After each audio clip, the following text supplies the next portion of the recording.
دوستی لگانا تو اپنے برابر کے دوستوں سے، ایسے نہ وہ ہمارا سٹیٹس ہی نہیں، ابھی بھی وہ فرق جو تو سید بھی ہو، مرزا بھی ہو، افغان بھی ہو، تم سبھی کچھ ہو، بتاؤ کہ مسلمان بھی ہو۔ عاجزی کا درس دیا اپنی اولاد کو، عاجزی کا، ان کو ادب سکھایا، ان کو انکساری سکھائی، لوگوں کے اندر مل بیٹھنے کا درس دیا۔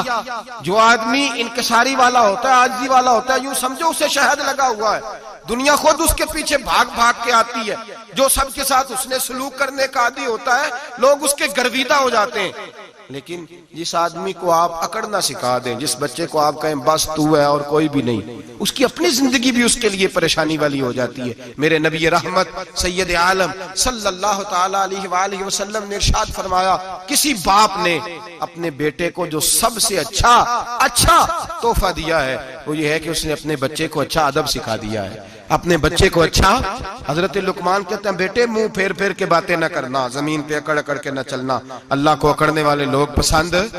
ہارون رشید نے امام نسائی کی ڈیوٹی لگائی کہ میرے بیٹے کو حدیث پڑھائیں گارا آتے، تو امام نسائی کہنے لگے یہ نبی پاک کا دین ہے، یہ میں اس کو رسوا نہیں کر سکتا، جس نے پڑھنا ہے میرے پاس آ کے پڑھے، اور جہاں سب بچے بیٹھتے ہیں وہیں پڑھے۔ ہارون رشید کہنے لگا حضور آپ کیا سمجھتے ہیں، میں نے بھی تو آپ کو آزمانے کے لیے یہ جملہ کہا تھا، یہ وہیں آ کے پڑھے گا جہاں سارے غریبوں کے بچے پڑھتے ہیں۔ اب تو روز استاد کٹہرے میں کھڑا ہوتا ہے، اسکول کے استاد کا تو مجھے نہیں پتا، پہلے مدرسے کا استاد تو روز بیچارہ ہاتھ باندھ کے چودھری صاحب نے کہا میرے منڈے نو مارے تو 8000 کا مولوی ہے، اور میرا بیٹا تو 8000 کے روز گول گپے کھا جاتا ہے، میرے بیٹے کو تو نے مارا ہے، تجھے اپنی حیثیت کا پتہ ہے؟ روز استاد کٹہرے میں کھڑا ہوتا ہے۔ بچے فری میں مفت میں حافظ جی مفت میں حفظ کراتے ہیں، خدا جانے محترم کتنی مشکل سے ادارہ چلاتا ہے، اور بچے کے ماں باپ آ کہتے ہیں بلاؤ مولوی صاحب کو، اس کی طاقت کیسے ہوئی میرے بچے کو مارا ہے؟ وہ مولوی وہ جو کل دانے لینے آیا تھا وہ آج میرے بچے کو مارے گا؟ یہ رویہ ہے ہمارا۔ ہارون رشید بادشاہ نے اپنے بیٹے کو امام نسائی کے پاس پڑھنے بٹھایا۔ ایک دن حضرت کہاں لوگ کہتے بس بس بیٹا ٹھیک ہے، سیدھا سیدھا تو دین سیکھ کے آیا، ایسے کسی درویش کا مرید ہونا اور کسی عالم کی نوکری کرنا، اب تو بالکل ٹھیک ہے، پیر اساں بھی رکھے نے، یہ کہ تیرا طریقہ ہے، تو پیچھے لگ گیا ہے، یہ کس طرح کا تیرا رویہ ہے؟ ہارون رشید بادشاہ، ہارون رشید وقت کا مطلق العنان بادشاہ، امام نسائی ان کے بیٹے کے استاد ہیں، امام نسائی رحمت اللہ علیہ کے پاس بیٹا پڑھتا ہے۔ ہارون رشید گزر رہا تھا تو بیٹا وضو کرا رہا ہے، شہزادہ وضو کرا رہا ہے استاد جی کو، اور پیر دھلا رہا ہے۔ ہارون رشید گھوڑے سے گزرا تو اس نے دیکھا خانقاہ کے باہر، مدرسے کے باہر استاد جی وضو کر رہے ہیں اور بیٹا وضو کرا رہا ہے، سراہی پکڑی ہے، لوٹا پکڑا ہے، استاد جی پیر دھو رہے ہیں۔ ہارون رشید غصے سے اترا، ساتھ بہت سارے سپاہی تھے، انہوں نے کہا کہ یہ مولوی کو مارے گا، مولوی کو مارے گا کہ تو کس طرح میرے بیٹے سے یہ کام کاج کرا رہا ہے؟ کہتے نیچے اترے اور ہارون رشید نے جا کے نا زور سے ایک تھپڑ اپنے بیٹے کے چہرے پہ مارا۔ بیٹا کہنے لگا ابا جی میری غلطی کیا ہے؟ فرمانے لگے تجھے پتہ ہی نہیں تو کس شخص کے پاس پڑھتا ہے؟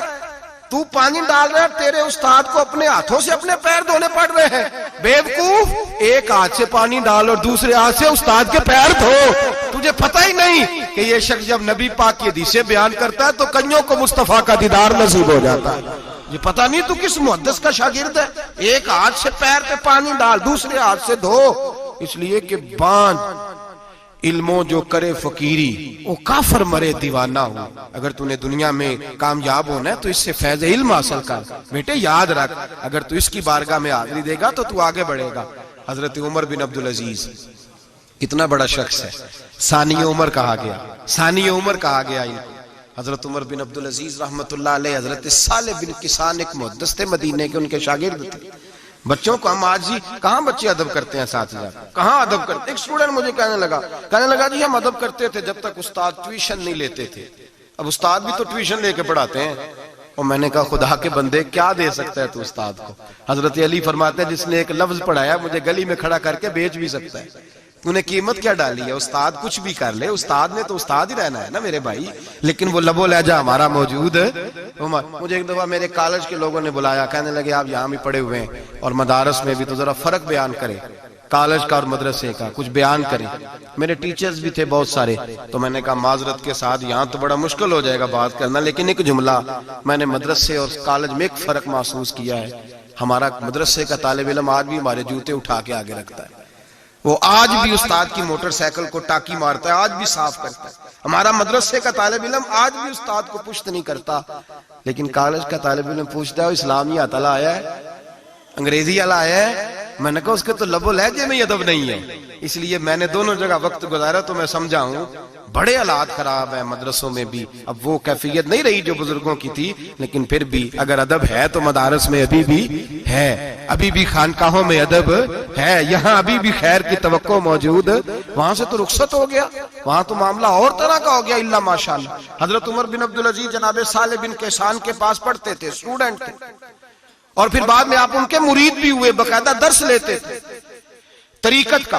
حضرت جناب صالح بن کیسان کے پاس تعلیم تھی، ان کے والد جناب عبدالعزیز اس وقت مصر میں بہت بڑے تاجر تھے، جناب عمر بن عبدالعزیز کے والد، تو ان کے پاس چھوڑ گئے، کہا میرے بیٹے کی صرف ان کو دین نہ پڑھانا، اس کی روحانی تربیت بھی کرنا۔ ایک دن استاد جی نے عصر کی نماز کا سلام پھیرا تو حضرت عمر بن عبدالعزیز کھڑے ہو گئے، ایک رکعت ان کی رہتی تھی پیچھے، تو آپ نے نماز کے بعد بلایا اور بڑے میٹھے لب و لہجے میں کہا عمر کیا بات ہے تیری ایک رکعت رہ گئی؟ تو کہنے لگے استاد جی میں کنگھی کر رہا تھا، شیشے کے آگے کھڑا تھا، تو آئینہ دیکھتے دیکھتے بال سوارتے سوارتے مجھے پتہ ہی نہیں چلا، جب آیا ہوں تو لیٹ ہو گیا۔ حضرت صالح بن کیسان رحمت اللہ علیہ نے ان کے والد کو مصر میں خط لکھا، فرمایا آپ کا بیٹا میری پوری فرما برداری نہیں کرتا، کل کو مجھے نہ کہنا تربیت صحیح نہیں ہوئی۔ آج فلاں تاریخ کو اس نے ایک رکعت پوری چھوڑ دی ہے جماعت کے ساتھ، اس لیے کہ وہ کنگھی کر رہا تھا بالوں کی، پوری رکعت چھوڑ دی ہے۔ ابا جی بہت بڑے تاجر تھے، پر انہوں نے یہ نہیں کہا کہ مولوی تو پاگل ہو گیا، اس کو تو پتہ ہی نہیں کیا ہو گیا، ابھی بچہ ہو جائے گا سیانا، کوئی بات نہیں ٹھیک ہو جائے گا۔ حضرت عبدالعزیز نے وہاں سے ایک شخص بھیجا پیسے دے کے، گھوڑا دے کے، فرمایا مدینے جاؤ، اور سیدھا مدینے آیا۔ حضرت عمر بن عبدالعزیز کو گھر سے اچکا، بلایا نہیں، زبردستی پکڑا، اچک کے گھوڑے پہ بٹھایا، حجام کی دکان پہ لے گئے، فرمایا اس کی ٹینڈ کر دو، نے بال کاٹ دیے اور بال کٹوا کے سیدھے حضرت صالح بن کیسان کے پاس لے گئے، کہنے لگے حضور یہ کھاتا ہے اس کے والد کا، میں نے اس کی ٹینڈ کرا دی ہے، جس بالوں کی وجہ سے اس کی جماعت رہ گئی تھی میں نے وہ بال ہی ختم کر دیے۔ تو اس کے والد کہتے ہیں آپ ذرا ذرا سے بھی بات، ایک ذرہ برابر بھی بچے کے اندر ہم کوتاہی برداشت، ہم اسے سنوارنا چاہتے ہیں، معاشرے کو دینا چاہتے ہیں، ہم ایک خوبصورت انسان بنانا چاہتے ہیں۔ تو حضرت لقمان کہنے لگے بیٹے تو چہرہ رخسار بدل بدل کے لوگوں سے بات نہ کر، اکڑ کے نہ چل، اس لیے کہ اللہ کو اکڑنے والے پسند، تو کیا کر وقصد فی مشیک وغضض من صوتک، درمیانی چال چل، آواز کو پست رکھ۔ ہم اپنے بچوں کو میانہ روی کا درس نہیں دیتے۔ اگر کسی کے پاس بہت زیادہ پیسے ہیں تو وہ بس کہتا ہے میرا بیٹا، میں نے سارے لاڑ دیکھے ہیں، میں نے ہر خواہش پوری کی ہے، یہ تو کوئی عقل مندی کی بات نہیں۔ ضرور خواہشات پوری کریں، اگر ہیں تو کنجوسی کرنے سے منع کیا ہے نبی پاک صلی اللہ علیہ وسلم، لیکن بچے کو معتدل رکھیں، اسے دھوپ اور چھاؤں دونوں کا پتہ ہونا چاہیے۔ اگر زمانے میں کبھی کڑی دھوپ آ جائے تو اسے اندازہ ہو کہ میں نے یہاں کیسے کھڑے ہونا ہے، اس کو درمیانہ اور میانہ روی کا اسے درس دیں، اسے پتہ ہو، وہ نرم دل بھی ہو اور برائی کے مقابلے میں ڈٹ جانے کی طاقت بھی رکھتا ہو۔ بچے کو درمیانہ رستہ، میرے نبی کریم علیہ الصلوۃ والسلام نے فرمایا ما عالم نقتصد، جو درمیانی چال چلتا ہے وہ کبھی تنگ نہیں ہوتا، اور خیر الامور اوسطھا، سب سے بہترین رستہ وہ ہے جو درمیانہ ہوتا ہے، اس میں افراط و تفریط نہیں ہوتی۔ بچوں کو درمیانہ پن سکھائیں، ان کے لب و لہجے کے اندر ایسا مزاج پیدا کریں کہ جس کے اندر وہ اپنی دنیا کے اندر بڑے سنور کر، بڑے نکھر کر وہ ترازو لے کے نکلیں تو وہ پورے عدل کے ساتھ اپنی زندگی گزاریں۔ اور فرمایا وغضض من صوتک، آواز کو پست رکھ، چلا چلا کے نہ کبھی بچوں سے بات کریں اور نہ کبھی بچوں کی بات سنیں۔ بچوں کے لب و لہجے میں ٹھہراؤ ہونا چاہیے، ان کی آواز کا بھی ادب ہے، ان کی آواز، ان کو بولنے کا بھی ڈھب سکھائیں، ان کو بتلائیں کہ تم نے گفتگو کیسے کرنی ہے۔ اس لیے کہ ارشاد فرمایا ان انکر الاصوات لصوت الحمیر، بے شک سب سے بری آواز گدھے کی آواز ہے۔